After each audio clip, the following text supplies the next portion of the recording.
हाय बच्चों, सभी का स्वागत।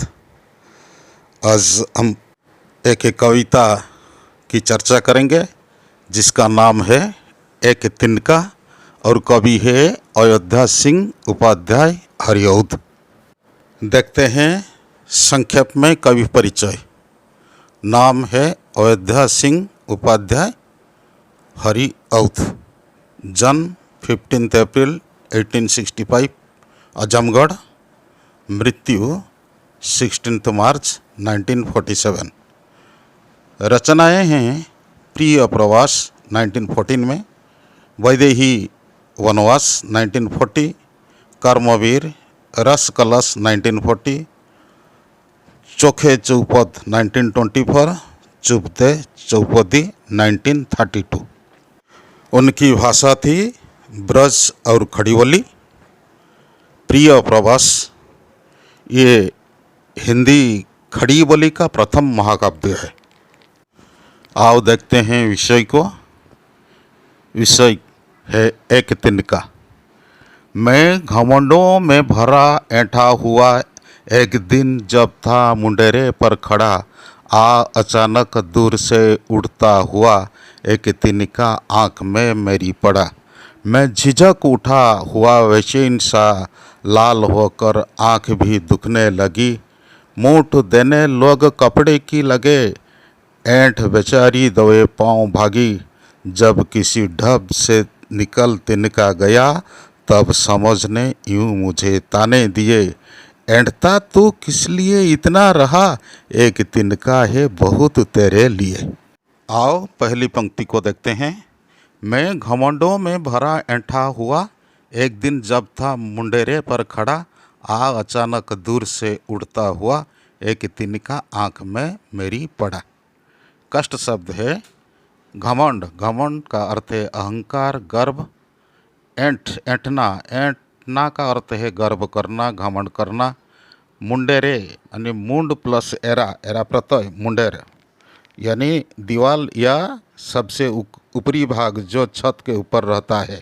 तिनका यानी सूखी घास। देखो बच्चों, ये एक छोटी सी कविता है पर है बड़े काम की। छोटी छोटी चीज़ें ही हमारे जीवन को एकदम बदल देती है। इस कविता में कवि हरिऔध जी ने मनुष्य को घमंड न करने की नसीहत दी है। तो ये जो पहले पंक्ति में एक तिनका और विषय का नाम है एक तिनका, इसका ये एक प्रतीकात्मक शब्द है। तिनका यानी सूखी घास, ये छोटी सी चीज़, लेकिन यहाँ तिनका एक प्रतीक के रूप में व्यवहृत हुआ है। तिनका का अर्थ समाज के किसी दबे कुचले शोषित व्यक्ति का प्रतीक है तिनका। आओ देखते हैं पहली पंक्ति को। मैं घमंडों में भरा ऐंठा हुआ एक दिन जब था मुंडेरे पर खड़ा। इसका अर्थ है एक दिन कवि घमंड से भरा हुआ छत के मुंडेर पर खड़े हुए थे। घमंडों में भरा ऐंठा हुआ एक दिन जब था मुंडेरे पर खड़ा। इसका अर्थ है, बता दिया मैंने, एक दिन कवि घमंड से भरा हुआ छत के मुंडेरे पर खड़े हुए थे। अचानक दूर से उड़ता हुआ एक तिनका आँख में मेरी पड़ा। अचानक, इसका अर्थ है अचानक कहीं से उड़ता हुआ तिनका कवि की आँख पर गिर पड़ा। इस पंक्ति का सार है, एक दिन कवि घमंड से भरा हुआ छत के मुंडेरे पर खड़े हुए थे, अचानक कहीं से उड़ता हुआ तिनका कवि की आँख पर गिर पड़ा। सेकंड पंक्ति को देखो। मैं झिझक उठा हुआ बेचैन सा लाल होकर आँख भी दुखने लगी। मूठ देने लोग कपड़े की लगे, ऐंठ बेचारी दवे पाँव भागी। झिझकना, हिचकिचाना, बेचैन, व्याकुल, ऐंठ अहंकार, घमंड, दवे पाँव चुपचाप, ये कठिन शब्द हैं। जब तिनका कवि की आँख में पड़ा तो कवि परेशान होकर बेचैन हो उठे। तिनका कवि की आँख में पड़ा तो कवि परेशान होकर बेचैन हो उठे। लाल होकर आँख भी दुखने लगी, यानी कवि की आंखें लाल होकर दुखने लगी, यानी कवि की आंखें जल रही थी इसलिए लाल होकर दुखने लगी। ये पद का अर्थ है जब तिनका कवि की आंख में पड़ा तो कवि परेशान होकर बेचैन हो उठे, उनकी आंखें जलने लगी, उनकी आंखें लाल होकर दुखने लगी। पद मूठ देने लोग कपड़े की लगे, ऐंठ बेचारे दबे पांव भागी। मूठ, मूठ ये कपड़े का गुब्बारा जो आंख को सेकते हैं। मुँह से मूठ, मूठ का अर्थ है कपड़े का गुब्बारा, मुँह की गर्मी हवा देकर सेंकते हैं। जब कवि की आंख दुखने लगी तो कवि के प्रियजन आंख से तिनका निकालने के लिए दौड़ पड़े। वे क्या करने लगे?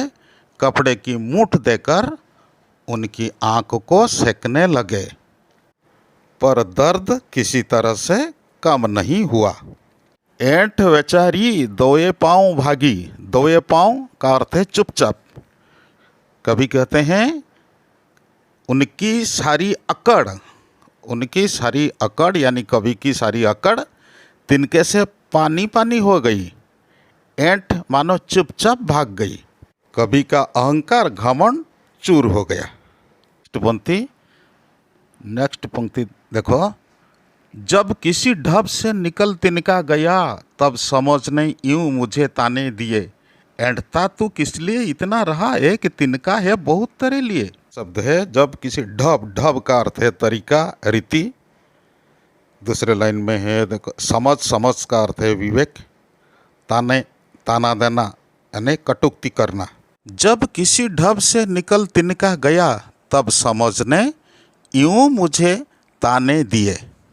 इसका अर्थ है जब किसी तरह आँख से तिनका निकला तो कवि की बुद्धि समझने ताने मारने लगी, बुद्धि ताने मारने लगी। ऐंठता तू किस लिए इतना रहा, एक तिनका है बहुत तेरे लिए। अरे तू इतना गर्व क्यों कर रहा था? एक छोटी सी तिनका, एक छोटा सा तिनका तेरे घमंड को चूर चूर करने के लिए बहुत है।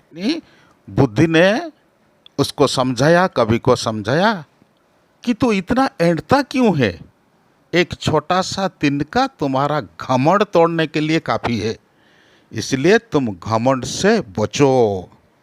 ये है सार बात। तो बच्चों, ये जो कविता है एक तिनका, कवि का संदेश क्या है? कवि हमें इस पद्य के माध्यम से क्या संदेश देना चाहते हैं? संदेश यह है कि जिसको हम छोटा समझकर घमंड करते हैं, कभी कभी वही हमारा घमंड तोड़ देता है। घमंड हमारे गुणों को समाप्त कर देता है और हमें मनुष्य से जानवर बना देता है। इसलिए हमें अहंकार नहीं करना चाहिए। बच्चों, आज इतना ही, फिर मिलेंगे नेक्स्ट वीडियो में।